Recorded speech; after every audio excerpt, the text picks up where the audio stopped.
بسم اللہ الرحمن الرحیم۔ السلام علیکم، میں سمی ابراہیم ہوں اور آپ دیکھ رہے ہیں ہمارا یوٹیوب اور فیس بک چینل۔ آج پاکستان کی قومی اسمبلی میں ایک ایسے قانون کی منظوری دی گئی جو قرآن و سنت کی تعلیمات کے منافی ہے، اور آئین پاکستان اس کی شقیں یہ کہتی ہیں، اس کا پریمبل یہ کہتا ہے کہ پاکستان میں کوئی قانون ایسا نہیں بن سکتا جو سنت سے یا قرآنی تعلیمات سے مطابقت نہ رکھتا ہو۔ ایسا جو قانون ہے وہ نہیں بن سکتا، لیکن آج بنایا گیا، میں اس کی تفصیل بتاتا ہوں۔ دوسرا، قاضی صاحب جو ہیں چیف جسٹس آف پاکستان، ان کے کچھ حمایتی جو ہیں وہ عجیب اس طرح کی خبریں دے رہے ہیں کہ جی 38,000 کنال زمین ہے زیارت میں قاضی فائز عیسیٰ صاحب اور ان کے بھائی کی، جو انہوں نے حکومت بلوچستان کو واپس کر دی ہے، اور پھر اس کا وہ تقابل کر رہے ہیں، اس کا مقابلہ کر رہے ہیں، کمپیریزن کر رہے ہیں عمران خان سے، اور کہہ رہے ہیں کہ جی لیڈر تو یہ ہوتا ہے جو قاضی فائز عیسیٰ ہے، جبکہ ایک وہ لیڈر ہے جس نے گھر کے لیے پلاٹ لے لیا، ہاسپٹل کے لیے پلاٹ لے لیا۔ تو ذرا اس پر میں بات کرنا چاہوں گا کہ جناب یہ اس وقت جو ہمارا کرائسس ہے ملک کا، اس میں ذمہ دار کون ہے، اور کیا یہ اس طرح کے جو ٹوپی ڈرامے ہیں یا اس طرح کی جو کوششیں ہیں کہ جی اتنے ہزار کنال زمین جو ہے وہ واپس کر دی ہے، اور پھر اس پہ چند جو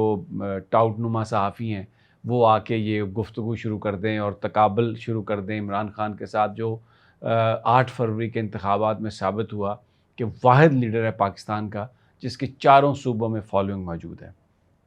تو جناب ذرا سب سے پہلے میں قاضی فائز عیسیٰ والے ایشو پر ہی بات کر لیتا ہوں۔ چیف جسٹس صاحب اپنی ان کا تشخص بہتر بنانے کے لیے، کیونکہ آج اگر آپ جا کے پاکستان کے گلی کوچوں میں، چوک میں لوگوں سے، بازاروں میں سوال کریں کہ اس موجودہ جو پاکستان کا پولیٹیکل کرائسس ہے اس کا رسپانسبل کون ہے، تو لوگ آپ کو بتائیں گے، لوگ لیں گے نام جناب قاضی فائز عیسیٰ صاحب اس میں سے ایک بڑے کردار ہیں جن کی وجہ سے یہ سب کچھ ہوا۔ جب آپ انتخابات سے چند ہفتے قبل کسی سیاسی جماعت کا سمبل لے لیں اور پھر اس کے بعد انتخابات سے پہلے یا انتخابات والے دن تک جو نامینیشن پیپرز ہیں وہ فائل نہ کرنے دیے جائیں اس جماعت کو، اور ان کے ورکرز کو گرفتار کر لیا جائے، ان کے امیدواروں کے سیکنڈرز کو، پرپوزرز کو اٹھا کے لے جایا جائے، اور ان کو جناب ریٹرننگ آفیسرز اور پریزائڈنگ آفیسرز کے دفاتر تک پہنچنے کی اجازت نہ دی جائے، اور چیف جسٹس آف پاکستان اور پاکستان کی اعلیٰ عدلیہ اس سے آنکھیں بند کر کے رکھیں، تو جناب پھر کمشنر راولپنڈی یہ کہے کہ مجھے اور چیف جسٹس صاحب کو آپ چوک پر پھانسی لگائیں چیف الیکشن کمشنر کے ساتھ، کیونکہ ہم نے یہ سب کچھ ہونے دیا۔ اور پھر اس کے بعد جو انتخابات میں جو 8 فروری کو جو لوگوں نے ووٹ دیا، فارم 45 جو اصل نتیجہ تھا اس کو تبدیل کر کے بے ایمانی سے، جھوٹ سے، فراڈ سے فارم 47 کے ذریعے ایسے لوگوں کو اس ملک میں حکمرانی کے لیے مسلط کر دیا گیا جو الیکشن ہار چکے تھے۔ تو یہ کرائسس جس شخص کی بدولت، جس کے ذمہ کام تھا کہ وہ آئین اور قانون کی جو پابندی ہے یا عملداری ہے اس کو یقینی بناتا، اس ملک میں اس بات کا بالکل وہ اس کو دیکھتے کہ کیا الیکشن کمیشن صحیح کام کر رہا ہے یا نہیں، اب وہ کام تو کیا نہیں جس کی وجہ سے آج پورا پاکستان سفر کر رہا ہے اور ایک جھوٹ کی، فراڈ کی حکومت پاکستان پہ مسلط ہے۔ تو اب جناب خبریں 38,000 کنال زمین قاضی فائز صاحب اور ان کے بھائی واپس دے رہے ہیں۔ کون سی یہ زمین ہے؟ کیا کوئی بنجر ہے؟ اور یہ زمین ملی کہاں ان کو؟ یہ کون سے کوئی انہوں نے انگریز سے زمین لی تھی؟ یہی حکومت پاکستان نے ان کو یہ زمین دی تھی نا۔ تو اب اس طریقے سے آپ اپنا امیج بہتر بنانے کی کوشش کر رہے ہیں۔ اور یہ بتا، عمران خان نے اگر پلاٹ لیا لاہور میں تو شوکت خانم ہاسپٹل بنایا، کینسر ہاسپٹل، جس میں آج غریب امیر سب وہ علاج وہاں سے لے رہے ہیں جس سے لوگوں کو زندگیاں مل رہی ہیں۔ اور یہ کہ جی ایک پلاٹ لے لیا گھر کے لیے، ایک پلاٹ لے لیا، یہ ان چیزوں سے آپ جو کسی کے سیاہ کارنامے ہیں، کارنامے تو نہیں، میں انہیں کہوں گا جو سیاہ کاری ہیں اس پر آپ پردہ نہیں ڈال سکتے۔ قاضی فائز عیسیٰ صاحب نے اگر اپنا تشخص بحال کرنا ہے تو آئین اور قانون کے مطابق کام کرنا ہوگا۔ اب جیسے ہی مخصوص نشستوں کا فیصلہ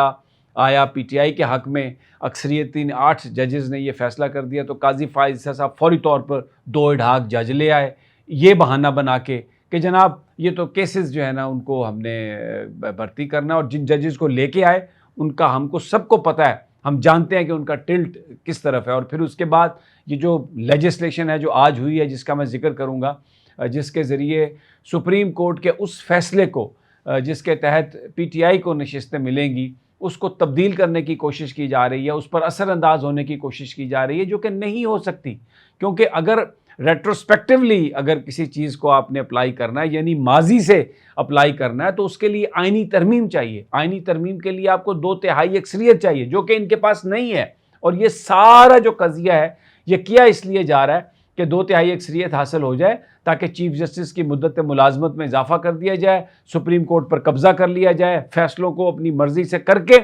تو یہ انشور کیا جائے کہ یہ جمہوریت کی بجائے کنگڈم بن جائے، ایک گلف سٹیٹس کی طرح کی ایک ریاست بن جائے جہاں پر ایک خاندان شریفیہ جو ہے وہ حکومت کر رہا ہے۔ تو یہ ساری کوششیں، اور اس کے لیے قاضی فائز عیسیٰ صاحب موجود ہیں۔ اس سے پہلے انہوں نے سینیریٹی کے اصولوں کو ختم کیا، اس سے پہلے خط لکھا کرتے تھے، اور پھر اب یعنی ہر وہ کام جو ماضی میں جس پر تنقید کرتے تھے قاضی صاحب وہ کر رہے ہیں، صرف اور صرف اس لیے کہ اپنا جو ان کا چیف ججی ہے اس میں تھوڑا میں یہ اپنا خیال آپ کو دے رہا ہوں، اپنی اوپینین دے رہا ہوں کہ اس میں یہ اضافہ چاہتے ہیں تاکہ اپنے ماسٹرز کو سرو کر سکیں۔ مت بھولیں کہ یہ قاضی صاحب جو ہیں جا کے پارلیمنٹ میں ایک سائڈ پہ زرداری بیٹھا تھا، دوسری سائڈ پہ اسحاق ڈار بیٹھا تھا، وہاں پر بیٹھ گئے جا کے، اور پھر جا کے آ کے انہوں نے تقریر کی کہ میں تو تقریر نہیں کرنا چاہتا تھا، لیکن کیونکہ یہاں پر باتیں ہوئی ہیں تو مجھے ان کا جواب دینا ہے۔ یہ تو کسی عقل کے اندھے کو بھی پتا تھا کہ وہاں پر جائیں گے، باتیں ہوں گی اور پھر ان کو جواب دینا پڑے گا۔ اور پھر یہ اپنی گفتگو میں جب یہ چیف اپنے بینچ میں بیٹھے ہوتے ہیں، کسی کا نام لے لیں تو یہ بڑے سے بڑے نام کا بھی کہیں گے وہ کون ہے، یہ کون ہے، اس طرح کے سوال کریں گے جو جھوٹ پر مبنی ہوتے ہیں، مس کنڈکٹ۔ آپ اس کرسی پہ بیٹھ کے جھوٹ نہیں بول سکتے۔ کون ہے عمران ریاض، وہ سوال کریں گے، عمران ریاض کو نہیں آپ جانتے، کون ہے وہ، کسی کا نام لے لیں، کون ہے بھائی، یہ ایک بڑے تکبر سے ایک بات کرتے ہیں۔ لیکن اب جو اس وقت پاکستان کے لوگوں کو کیونکہ حقیقت آشکار ہو چکی ہے، تو یہ جو ڈھکوسلے ہیں نا، 38,000 کنال زمین دے دی، وہ دے دی، اور یہ لیڈر وہ لیڈر، لوگ اس پر کوئی توجہ نہیں دے رہے۔ اور کل ثوابی نے یہ فیصلہ کر دیا کہ یہ سارے جو فیصلے کرنے والے ہیں یا جو بیانیہ تحریک انصاف کے اور عمران خان کے خلاف بنانے والے ہیں وہ فلاپ۔ اور دوسری بات جو میں نے آغاز میں کہی کہ قرآن و سنت کے منافی کوئی قانون سازی نہیں ہو سکتی۔ دیکھیں، قرآن یہ کہتا ہے کہ جس کا جو حق ہے وہ اس کو ملنا چاہیے، اور اگر آپ حقدار کو حق ملنے سے روکتے ہیں تو یہ قانون، یہ قرآن اور سنت کے عین منافی ہے۔ تو آج کی جو لیجسلیشن کی گئی ہے وہ اس لیے کی گئی ہے کہ جو حقدار ہے پی ٹی آئی، جس لوگوں نے جو ووٹ دیے عمران خان کو، اور اس کی بنیاد پر جو اسپیشل نشستیں ملنی چاہیے عمران خان کو، جماعت کو، اس حق کو روکنے کے لیے یہ لیجسلیشن کی گئی ہے۔ تو ویری سمپل ہے کہ یہ تو آئین اور قانون، یہ تو بالکل قرآنی تعلیمات کے منافی ہے، تو یہ تو لیجسلیشن ہو ہی نہیں سکتی۔ اور پھر